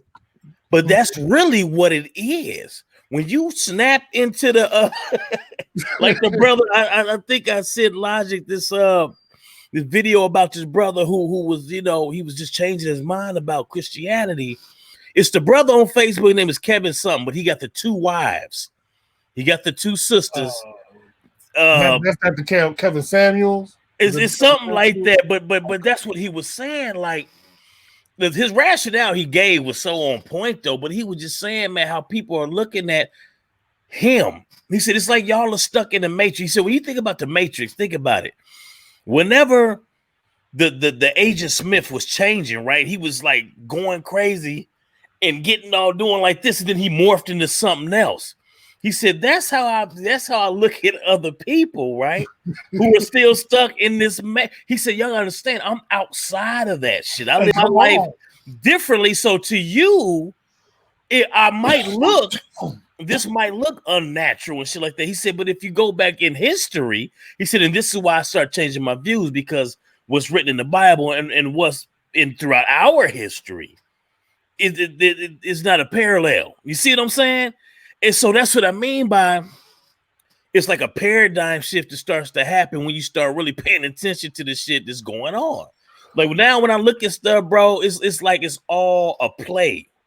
Yes, it's like the shit's being acted out. Everybody's full of shit. It's like, damn, this is that experience coming in, and you looking at this shit like, dude, ain't none of this shit real. This shit made up. Mm-hmm. And even with the whole, just think about it, right? We want integration so much, but when we was on our own, we was fine. We had Black Wall Street, man. Matter of fact, Greenwood, that new app that Killer Mike got now for the mobile banking, right? That was based off of a city, right? That they went and massacred everybody and shit, bro. Just do research. Even with Rosewood, these were cities that we were doing our own thing, bro. And then once we got integrated, you see what I'm saying? That's when we stopped thinking ownership. Having our own, and see, the thing is, this is what I've been noticing as of late, bro. When we start talking about this type of shit, the white folk get mad. They don't like the whole idea of us having our own anything. Even the whole concept of HBCUs and black colleges, that piss them off. We don't have all white colleges, and it's like, dude, don't you? Every college is a white college. Y'all insane. Shut up. Come on, man. This shit is ridiculous, brother. Y'all see what they did to some of the HBCUs, right? I mean, y'all know some of the HBCUs still get that funding. Oh yeah, Come on, see, I like this. That's what I'm talking about. You're right. A few of them are actually white schools now, and they still get that funding. Like Bluefield was. But now Bluefield, even though it's still an HBCU, Bluefield, I think is, I want to say for real, 85% white, if not more. And they still funding and everything. They get everything that HBCU gets, and it's, I think I'm serious, at least 80-something% white. So that ain't even safe no more. Right. And then most of the people going there, you got a lot of foreigners and a lot of non-blacks go there. The population is not even it might not even be 50% actual blacks. And I'm talking about, foundational black Americans, and it's a shame, but we are at the point where we have to start distinguishing ourselves because how the racism is applying itself. You know what I'm saying? So, but and again, it all comes back down to white supremacy. Yeah. So I always say it like, I don't want to be successful in America. Why would I want to be successful in this country? Because my success is never even my success is not guaranteed. And what I mean by guaranteed is, nigga, they own the keys. So just like Bill Cosby, I always use Bill Cosby because if anybody actually goes studies the case, they literally did illegal shit to put him in jail. And I told black men then that y'all should, if you didn't just watch what they just did to put this man in jail, you niggas is insane, because this is setting precedent for what they want to do to us, which is really just circumvent the matrix and use they can make anything stick. Anything stick. You wasn't there, it don't matter. DNA said you was at home, nigga. They got DNA at home because you doo-dooed on yourself. And see, that's the thing. They just the most embarrassing thing in the world, and they can still take it from you. It's the changing the rules when they want to, bro. Like that's the part. Even with the whole stock shit, right? Because you start seeing more of us getting more and more into the stock market, man, and getting these apps and stuff, right? They changed the rules. And man, even I hit on a couple of them option calls, right? And when they start changing the rules, even in that, which is supposed to be a free market, it's like, wow. Now we starting to see all the stuff that you thought was crazy. What they were saying is turning out to be true. You see what I'm saying? Like this shit, dude. But that's what I'm saying. Nick, there's no more talking. Right, I don't at need all. to see another nigga. At That's all. what I'm saying. I'm like, after I watched old boy get choked, I think my brother's getting his mic together, he said. Rim D, you good? No, my mic is acting funny. I don't know if you can hear me. You hear Yeah, me? Oh, we can hear you. we can hear you. Yep. For some reason I can't hear you guys. Oh, so it's my earphones. Let me see. Check. Yep. We should be. It's Yep. good with the vocals. Yeah. You hear me? We'll let him adjust. Yeah. That brother. Yeah. Let him get decent here, bro. So like when you was talking about the awakening, I always equate it to this. It's basically what happened to me. Is I always say it's like when you start one way, because I grew up in the church. Not that I was a church kid, like I always had issues with that shit, but you know what I'm saying? I grew up being a good nigga, you know what I'm saying? Just learning to be a good nigga through that shit. But if you remember Bugs Bunny, right? Or not Bugs Bunny, but the Road Runner, and old boy would chase him off the cliff and they'd be standing in midair, and then he'd hand him a book on gravity. Right. And then like he was cool till he read what then he look at the camera like, oh shit. Because that's what happens, nigga. You fall. You can't help but fall when your mind, you know what I'm saying? Because common sense is common sense. You can't turn yourself off from it, because once you do that, then that's why you got a lot of black people who escape into homosexuality. Because a lot of people are just trying to cope with white supremacy. And somehow they think now, well, shit, if I'm rich, I might be able to escape it a little bit. Oh, well, if I'm gay, I might be to escape it a little bit because, I'm part of the in crowd. Hey, different look at world, yeah. It's that get in where you fit in thing. And I would I say, why would you work hard to make a business in this country when your business is not safe? So what you should be doing is, I'm not saying that you shouldn't make a business, but when we say chasing a bag, that's dumb, because the bag don't do shit for you. The bag ain't yours. It's only yours temporarily. You're supposed to get that money. The end of white supremacy and freedom is supposed to be what you get up in the morning and think about. The money is just an object way to that. Nigga, you can drive a Bentley to freedom if you want to. I don't care, nigga. Take the Bentley to freedom. But nigga, get to freedom. Like, get to the point where you don't allow a nigga to die with a knee on his neck. That's what you got to get to. That's when you've made a mark, a success, a change. Otherwise, if you look at this world and then go back and look at the show that you talked about, we'll talk about that later. Is this any different in that world, my nigga? Come on, tell the truth. Is that any different? Is this any different than the 50s? It's really not, man. And it's not. It's just from not the experiences, brother. It's man. Matter of fact, watching it put me back in the mind that, being here, and I was born here and raised in Missouri, man, in Kansas City. But just the experiences, brother, from living out here. I lived in both the cities and the suburbs, man, and bro, it takes you back, man. Let me see. We tapping in with Rim D, man. You all right, brother? I was just checking with him. I'm good. I'm thinking my AirPods must have died or something. I can hear you, but I think now. You got the Apple. Okay, you got the Air. You got the AirPods. Yeah, and they shit. So all of a sudden now I got this low sound. I don't know what's. Can you guys hear me clear? That's though? why I always keep some of these. Man. I always keep some of the regular buzz too, man. I like the technologies and all. I like the earbuds, the wireless joints, but. Right. Sometimes you got to go back to the old school too. I think that's what happened. But that's all good. We was all here for a minute. We talking. So you got to recharge him, or you? Yeah, he used some juice up. Yeah, I must have. I'm trying to grab a regular headset or something, or I can hear you, so it ain't that bad.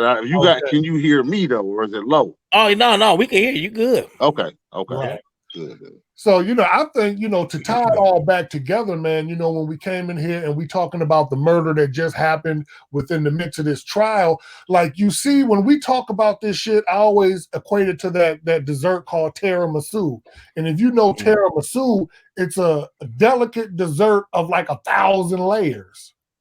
And that's what racism is. Like, motherfuckers talk about you go all over the place. Nigga, that's because it's all over the fucking place. There's not one aspect of Black life that is not affected by white supremacy. Not one. That's real, man. From sex to money. From sex to money, my nigga. And it's real. So when we look at that death, we look at the death that's in the court right now, it all comes back to us. Like, nigga, what are you about? Like, we gotta start looking at ourselves, and sometimes that means that we gotta start disowning fuck shit, not because we hate it, but because we gotta start calling out niggas doing shit at the wrong time. See, there's a right time for everything, and there's a good time for celebration. Nigga, motherfuckers talk, well, why can't a nigga just have a good time? Nigga, we can't have no good time right now. The fuck is you talking about? They smacking you all in your face with white dicks every day, daring you to do something. And you talking about you need to have a Heineken to figure it out? Come on, my nigga. No. Playtime is over.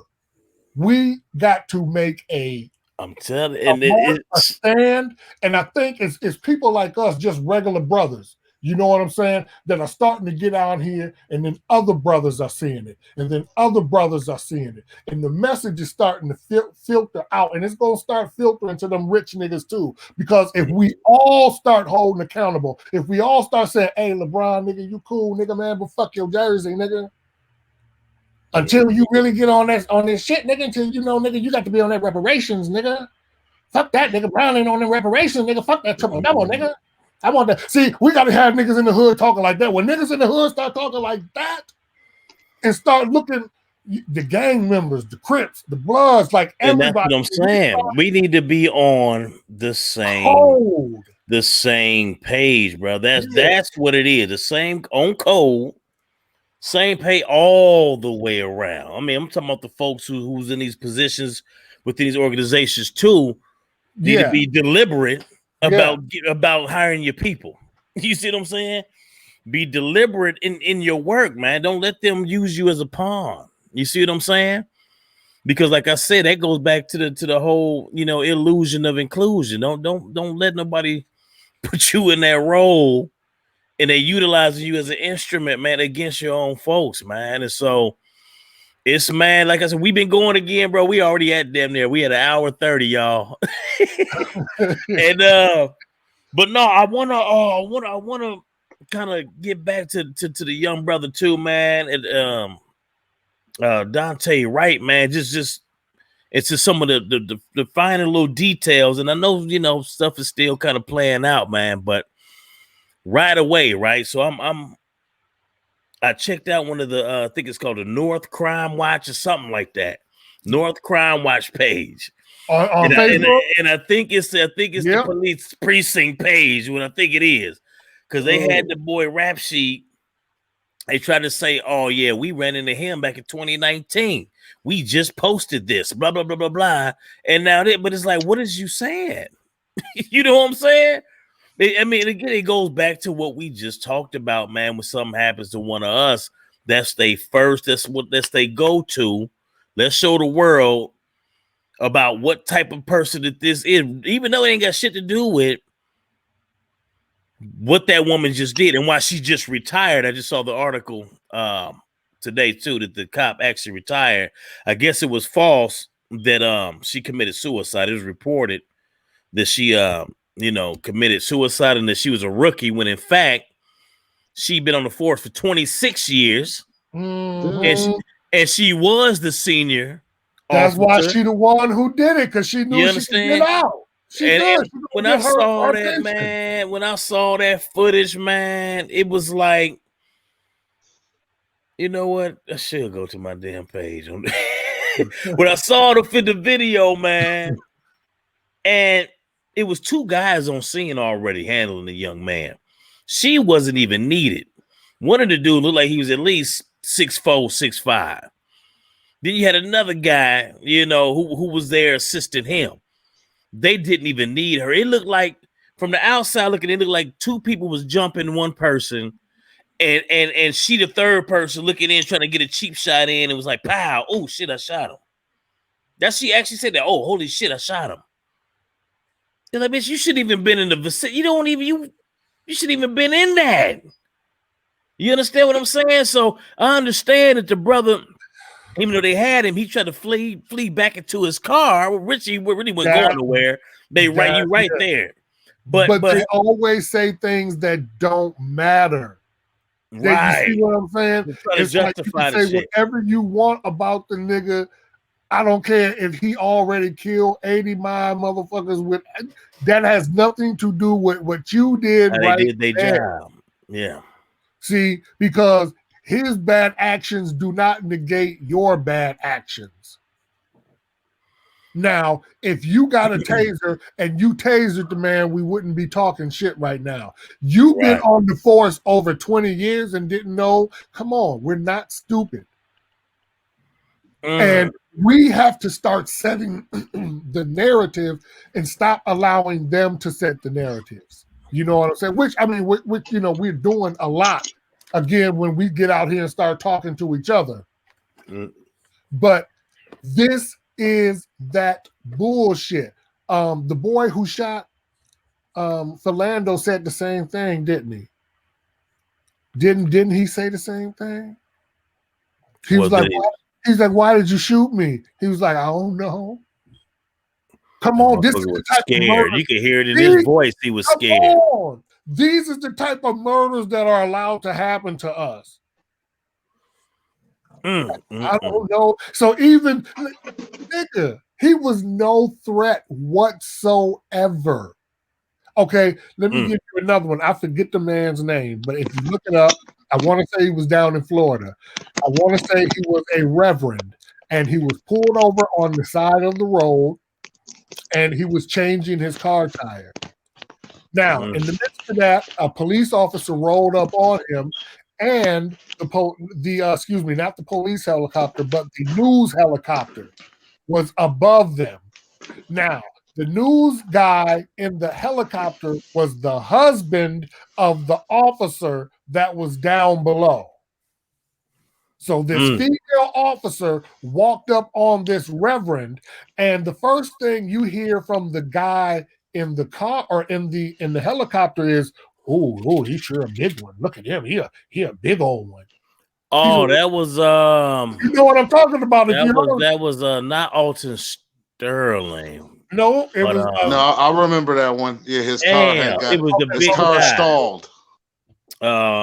Yeah, and it was like you said, man, when you watch this show, because they kept referring to the brother as a buck. Right, yeah. What are you doing here, buck? They kept saying buck. You know, that used to be what they call the males, like a buck, like fucking deer or some shit. But you're right, I do remember saying, oh, he's a big guy.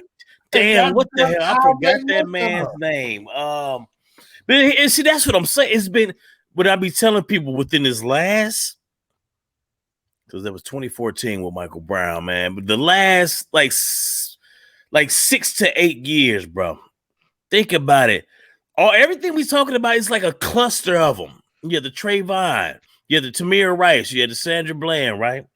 You had the brother you talking about, which I totally forgot about him. You had the Freddie Gray. Then you had the Walter Scott. You see what I'm saying? All of this shit, bro. This is what we're talking about. And so it's like, I'm with you, bro. I'm with you. And I'm glad that Brother Donald said what he said in the George Floyd trial when he was like, man, I'm not going to let you call me an angry black man, even though in my eyes, damn it, we got a right to be angry. Shit. At bare minimum. You know what I'm saying? Bare minimum. Shit, we enraged. Yes, we enraged. We got a target on our backs. God damn it. And shit, we could be killed at any damn moment by the folks sworn in to protect us, bro. How the hell do you think how the hell am I supposed to feel? You understand? See, Ain't no more time to tip tap toe around shit no more, man. Because they try to say like black people can be racist. Well, black people be hating on white people. Man. But see, that's a difference. Do you call a woman who's been raped a hater of the rapist, my nigga? What the fuck is you talking about? No, never. Black people don't have a problem with white people because they're white. They have a problem with all the fucking evil and bullshit you done did to them, nigga. Man, come on, man. Was like we're stupid. And I don't allow them. That's what they hate me because I'm gonna give it to you all the way. Hey, me too. Me too. And they try to do all kind of stuff like toxic masculinity. What are you talking about? The men have been raised by female children for 40 years. That's a lack of masculinity and toxic femininity in a male. Like they literally say bullshit to us that we let them get away with. That's a fact. Y'all hear me? Yes, sir. Yeah, we hear you. Okay, good. Okay. All right, okay. Yeah, come on in. Come on in. Yeah, bro. As long as I was about to say, sure. And so you could do just like Mickey Knox too, man. I have an avatar right there. You know, so every now and then I'll swap out the video and have my avatar. Just call it a cigar. Yeah, get a picture. yeah.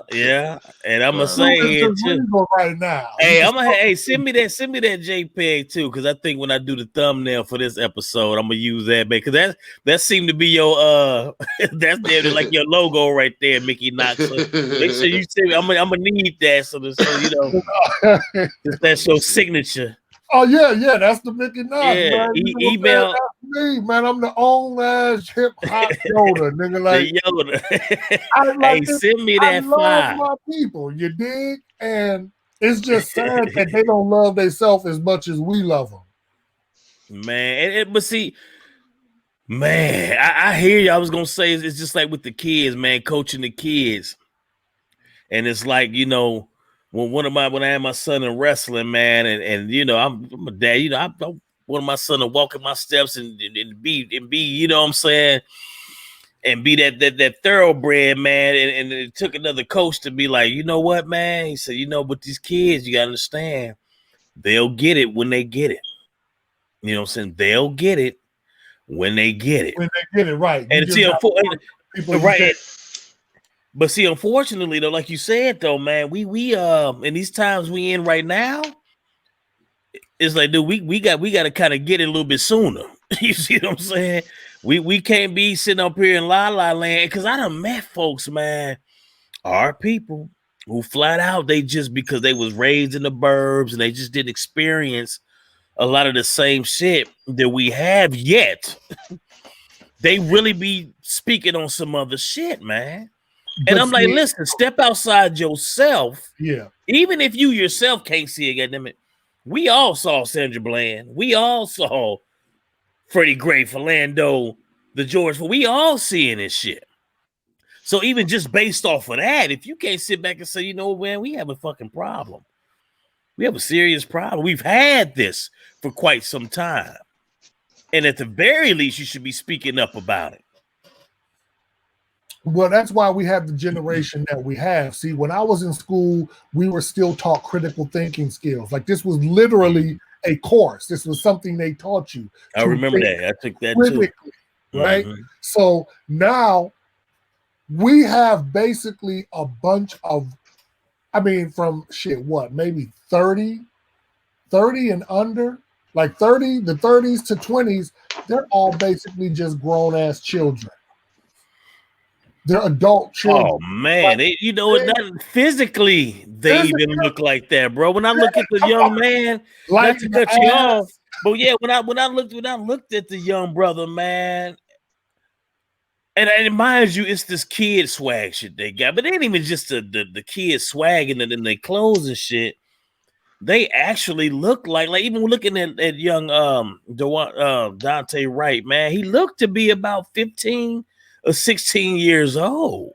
Now ask yourself, You know, what a about 130, 40 pounds. right. But now, and when you say that, see, this is deep shit that you're saying, because again, like I said, it's tiramisu, nigga. You start going into all different layers. So when you say that, I want you to go back and think about what a 15, 16-year-old nigga looked like in 1977. Them motherfuckers look like grown niggas. Like Mike Tyson. Come on. Remember Mike? Mike was 14 knocking grown folks out, man. Hey, remember Tukey and them started the fucking Crips when they was teenagers. Them niggas was still in high school. Yeah. Even hold on, Fred Hampton, bro. Come on. Oh yeah. Fred Hampton used to be grown adults. Like, we used to be a part of life, my nigga, back then. Like, even like I said, when I was 15, I was already working. My cousin let me sneak in. I lied on the application. Nigga, I had my own money, bought my own Adidas and Nikes and all that shit. Like, we was on our business back then. Like, these kids now, these niggas ain't. That's the entitlement, man. These millennials, it's a sense of entitlement, and it's crazy because they all got it now. You know what I'm saying? It ain't just white kids, even black kids got that shit now. Well, that's because they've been raised by the women. Yeah, this entitlement, bro. If a woman has a sense of entitlement, what does a black male who's been raised around a woman have? Real shit. Real shit, man. You see, and it's deep, and I be saying things and not to hurt feelings, but it's like niggas have to. Oh, that's facts, man. Yeah. Hey, that's fact. The old head, man. That's what I mean, bro. The old heads, like I was just showing Nicole, aka Queen A Star, a clip about Dick Gregory, man. That's the old head we used to have. Head. Where he talking, even though he cussing your ass out, you didn't say nothing. You understand what I'm saying? Because that old man, listen, well, first of all, they say if you want to know what the hell this country really about, you go ask the old black man, because he done seen it all. He done seen, like you said, you talking about seeing just the 10 years before me. Them old heads, man, shit. You talking and that's why, if you realize, Dick Gregory was calling everybody out. Like, he talked, like Dick Gregory, we found out about before the official news and all that shit came out about how they killed Martin Luther King. Dick Gregory been told us that shit. He really did. Because he was there. You see what I'm saying? So Michael Jackson too. He spoke on the real about that. Well, okay, he was like, they killed him. Because we here and we black men, and I want you to know, as black men, that we gotta hold the fact that we let niggas kill. Michael Jackson, Prince, Whitney, and her baby for that money. And that happened on our watch. We watched that shit. Niggas act like that shit didn't happen. Man, that's the rabbit hole. The rabbit hole goes so deep, man. And like you said, every time, and that's what's crazy. No matter what topic we jump on, unless we talk about sports, and even within that, it's gonna come back full circle to the boo. And that's the part I be wanting folk to understand when we hop on and get to talking race relations. And like you said, this shit has permeated every aspect of our lives. Which you should think about it. We were brought here for one reason. You see what I'm saying? When you go back to the beginning and think about why them folk went to go get us in the first place, all this shit makes perfect sense. You ain't supposed to have no rights. You know what I'm saying? You not supposed to be driving that car. You not supposed to have that job, let alone live in our neighborhood. So watch, man, when y'all watch, matter of fact, this is the homework, man, after this episode, man. And if y'all got, I think it's Amazon Prime. If you got Amazon Prime, go watch them. And then we could come back and do a reaction video on that. Because if that dynamic, you're gonna see that dynamic play out too. When them folks got to moving in, these folks was so paranoid. They sitting out in the lawn. in these people line with their tables, watching them like, dude, what are you like? What are y'all here for? What, man? I don't even want to tell y'all. I don't want to tell y'all the movie, man. Yeah, but no, I want it's to ask you about that though. I want to ask you about that, because what that was such a deep scene for me, because for me, what it showed was what you said earlier when we fought for inclusion. And then I'm looking at that, and I got a daughter, so then I look at my daughter, and I'm thinking, why the fuck would you move into that situation? What made that house in that neighborhood worth that? Like, why did we want to be there? Because when they showed the scene when she went back to Watts, where the black people were, and again, you got to remember, this is a different time. It wasn't the time of today, so it was still community back then, and it was a beautiful black community. And niggas really left beautiful black communities to go get called niggas and have crosses and shit burnt on their lawns to prove a point. To fucking who? Who did we prove that point to? Man, it's and like I said, I don't want to rim D. I know you probably ain't seen it. Yes, I ain't seen it yet. I can't speak. I can't speak on it yet. I'm gonna watch it probably tonight though. Based on this conversation, I'm probably watching it tonight. Right, it's some quality bullshit. It's quality bullshit. You know what I'm saying? But right. It's aspects of it that it just makes you think again to what we're talking about here, and that's what makes what we're talking about here so serious, because this was the 50s, and here we are with this technology I'm talking to two niggas that ain't even here, and looking at them, and we're still going through the same shit them niggas was going through. That's deep, and that's a sad commentary on our lives. Yes, it is.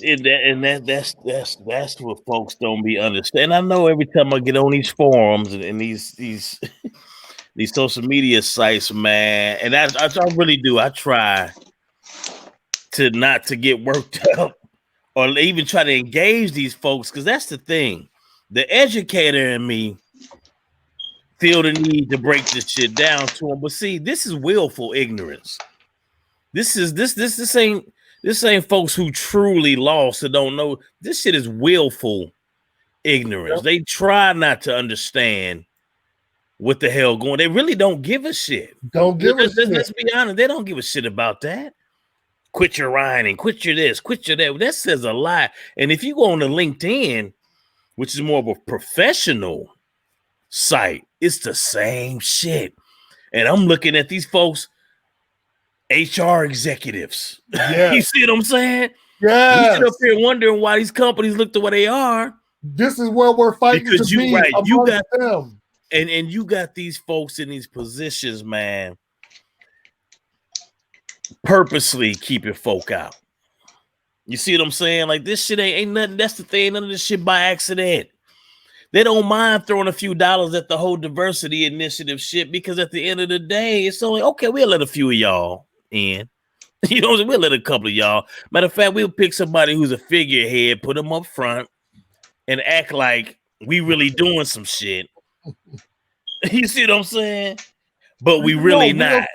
We really not, man. And so that's what I mean by once you wake up, I'm gonna go ahead and use it. Once you are awake, man, you can't unsee this shit.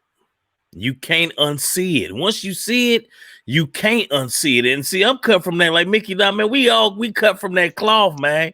You know, my grandma was from the South, so I was up on Mpls, before the age of 7. You know what I'm saying? Like, she taught me early on, man. Yes, sir. What shit was about. And so, ask anybody who know me, man. I've always spoke like this. I've always had this mentality. Like, I just do not play when it comes to this shit, man. Because, man, and you know what? It's a reason I didn't go away to no HBCU, bro. And this is it, because I wanted to know. I knew that coming out with a business degree, chances are I would be working among folk who don't look like me. So I need to know how to deal with this dynamic head on in a professional way. Don't get me wrong. I'm still assertive and stern with my shit, but I'm so cold with it on a professional level to be making them even more mad. Right. Well, But we know like, what it is. You got to do certain things. That's what it is. Yeah. But it's, bro, I just, man. And the thing is, once they realize that you're not with that bullshit, that's when you become the enemy. You know, we can't pull this on him. So he ain't want them to go along to get along. As you know, it is. I couldn't do it, bro. It's not in my soul. And I got frat brother. I got Castle, man. I had one bro. He's the VP at Wells Fargo, man. And this brother was from what's the damn city in Iowa, man. God damn it. Oh, not Des Moines. Waterloo. And right here, Waterloo. But I thought that I thought bro would be good at that capacity. And man, he's just like, bro, I couldn't do it, man. He said every day it eats away at me, bro. He said every day that shit just, and he's VP, but just, you know what I'm saying? If you're a real man, that shit gonna eat at your soul, bro. You can't play that game. That's why, or you can only do it for so long. Shit. I know who I am, man, and I know what I'm gonna take. I know what it is. I'm the king of quitting the job, nigga. Fuck you, fuck you, fuck you. You're cool. Fuck you. Like, I've done that shit because I'm not the one. I'm not gonna let you blatantly disrespect me. Now, I have gotten better in my old age where I have learned how to hold certain shit down and fight certain battles. Don't fight every battle. You know what I'm saying? But again, just being a man, that's just the cloth that niggas has come from. I'm my daddy's son. And again, I think about my daddy had to take shit. This nigga was a Minneapolis firefighter. So he was there during the 80s and the 90s when these niggas had to go through all of their racial shit, like, you know, all the lawsuits that was going to get. And he survived that shit to retire. And I know that nigga had to go through some soul-wrenching shit to retire from that racist ass motherfucking department and keep a fucking house and a job and all of that shit and to make sure his motherfucking kids was cool. You know what I'm saying? And it's like, I see that. Okay, you know what? So I'm not going to do that. I'm not taking your shit. I'm going to call. And you know me. I've won a couple of cases with these niggas. So the same way with you. You know what I'm saying? You lose some. Bro, it's man. But you gotta be a man with it. That's all it is. What are you gonna stand for? Because people, if you just chasing the bag, because motherfuckers will tell you anything. Well, hey, you just hating because you got money. Okay, well then nigga, can your like if it's a girl, can your man go suck a dick for 100,000 and come back to you? Is it just for the bag? Is that how you gonna look at it? If it's just right. You feel what I'm saying? Because where do you draw the line at what is just for money?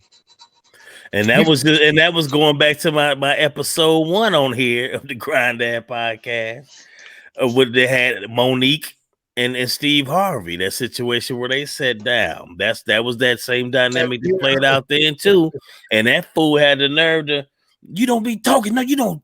We can't be out here playing like that. We can't do that.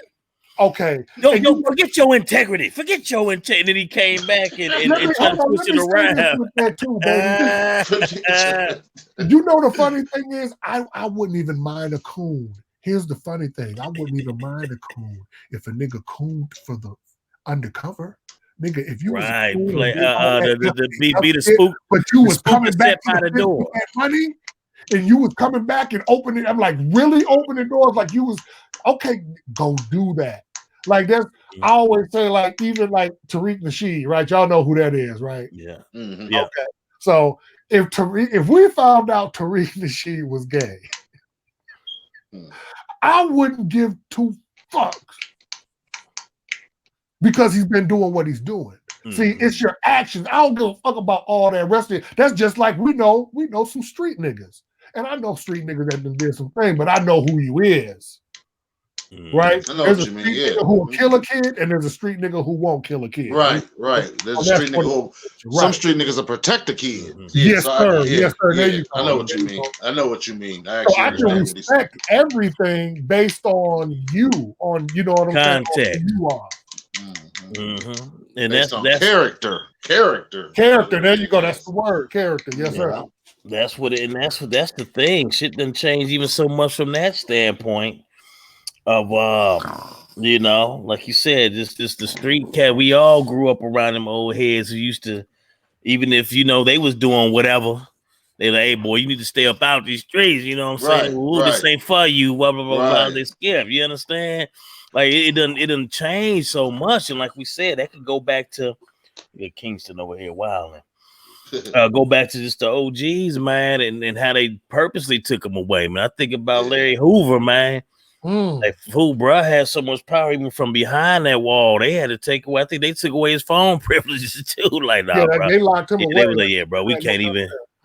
You know what I'm saying? Like, even I mean, and if you know the history, period, bro, they had vice lords up in the White House, bro. Like, it was different. You know, the gangs in the Chicago period was just different from out west. It was more organized. That's back because those were they had men in their life. Women operate on a different operator's Miranda, or however they word go. You know what I'm talking about? They operate different. The wave life altogether. Like if you want to talk, like women will talk about how they strong black women, right? They'll talk about how women are the most educated and all this shit in the world, but they'll never say the real shit that goes along with that. Cause you got it from the white man. That's it. Y'all are only in the position you are in because of the white man. The white man took everything away from us and gave it to you. Said you bitches could have a crib, but them niggas can't live there. And then even when it came to welfare reform, and everybody forget why there's so many educated black women, because they had welfare to work programs. Are they sending women to school? See, and the only that's what I said later that has not received a dime of anything has been the black man. We're the only ones that don't got. Oh, that's that fear. Hey, that's that fear, bro. They can't have us. They can't, man. They know. Look at what we've been able to do with a little of nothing. Nothing. Imagine if they get, like you said, going back to the reparations piece. Imagine if they gave us $300,000 cash to start. You see what I'm saying? That's what I'm saying. Hold on. Well, how did you lay it out again? Because I know you had it laid out. You had the plan laid out. You had your own contract with black folks. Yeah, you did. But you said you was with that reparations, right? Just imagine if we had all of that, bro. It almost changes overnight. Because most of us are folks I'm seeing it. I'm seeing folks starting to wake up. They starting to do a little bit more with their money. They starting to invest a little bit more, saving. It's happening so slowly, but it's happening. So they see it too. That's why folk acting a damn fool out here when they see us. Like I just saw Target giving $2 billion to black businesses. Now, man, I clicked on it, went straight to the comments. Straight to the comments. Oh, see, this is just racist, but they say that there isn't, that there's racism going on, and it's like, dude, where the hell y'all been at? See, that's that fear, bro. That's what you got to think about it. Think of anything that black people have done on an even playing field that they haven't destroyed. Golf. See, sports is one avenue where there's an equal playing field. Who takes over all sports? Any nigga in a sport. Because it's an even playing field. But hold on. I'm going to take it out of sports because I don't want our black people to think that's all niggas is about. I want y'all to understand what Black Wall Street really was. Black Wall Street, see what happened, the reason why it got destroyed was because they kicked niggas out and said, fuck you niggers. And then years later, they came back and was like, hey, what the fuck? These niggas got houses and mansions and cars. Man. I don't even have a car. Get a rope. That's what happened. Watch this, man. Build that shit out of nothing. Watch what I'm telling you, brother, because that brother in them was an engineer during those times. Moving to Compton. So I'm gonna leave it at that. Check it out. Right, we got y'all. Hey, we had two. Listen, G. And I knew this was gonna happen because it always do, brother. And this is what I love it though, because this is our therapy too, man. This is where we get to build and celebrate each other as black men and talk how we could be as candid as we want. You know what I'm saying? And so, that's why I'm glad to have this platform to be able to do this, man. And we just gonna keep them coming, bro. Every week we gonna keep them coming. Y'all making me putting a lot of work on my plate. We're having to chop up this stuff, man, to get the production done. But hey, man, I'm loving this, man, and we definitely gonna be back at them. You know what I'm saying? We gonna hit their ass with this outro real quick. But before we go, man, Mickey Knox, you say your piece, man. Last comments for this episode, man. Yes, sir. Like I said, man, this your boy Mickey Knox, your friendly neighborhood Knox. And where can they find you at too? If you man, they can find me everywhere. Facebook, but I'm banned right now, so I'll be back in a while. You know how they do it. On YouTube, at I don't even have all my addresses, so we'll hit that back when we come back. Now you on the gram too, ain't you? Though, yeah, we on Instagram. I'm on everywhere. I just don't, they banned me so much that we also call that fool the band man for real, man. Rim D, right. That's why I need you, because you're gonna help me start taking it a little easy and maybe putting a little sugar with the medicine. You, man, it is like the homie Dr. Umar said, man. Sometimes you gotta play the spook to set by the door. Yes, sir. Listen, you know what I'm saying? All right, homie Rim D, where can they find you at, homie? Oh yeah, this is Rim D, the Rim D. You can catch me on Facebook. I'm also building up some of my social media here at ground zero of the of all the civil unrest. Man. I'll keep you posted. I'm gonna stay online. I'll keep you posted. Here's your boy on the ground. Already, man. Listen, man. Hey, y'all. This, as y'all can see, man. You see Kingston over here trying to rumble with me, man. It's my little partner right here. You know what I'm saying? But we just gonna keep them coming, man. Like, these are my guys right here. We got a few other guests. El Reezy. He couldn't make it through Logic Reason, man. The homie Mike Check. You know what I'm saying? Mr. T, aka Tunde. We didn't even speak on Tunde much, man. We might do an episode alone on that, but my brother, for those who don't know, that's one of my MMA guys. But he's actually been playing like stunt doubles in some of these movies. Like he was just in Coming to America, and he was actually in the Black Panther too, man. And so I got it, man. My circle. That's the people that I know, you know what I'm saying, is on all kind of different levels. You would never even know it though, man. But and that's how you know what I'm saying?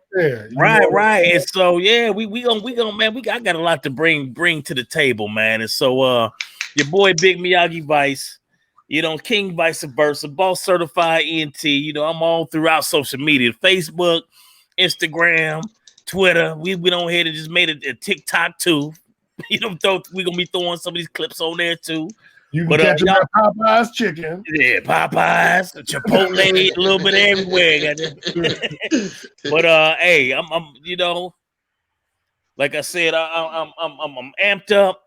We ain't got no shortage of material around here. It's always gonna be something to chop up about. And so until next time, tune in, y'all. Like, share, subscribe, comment, and we out. Yeah.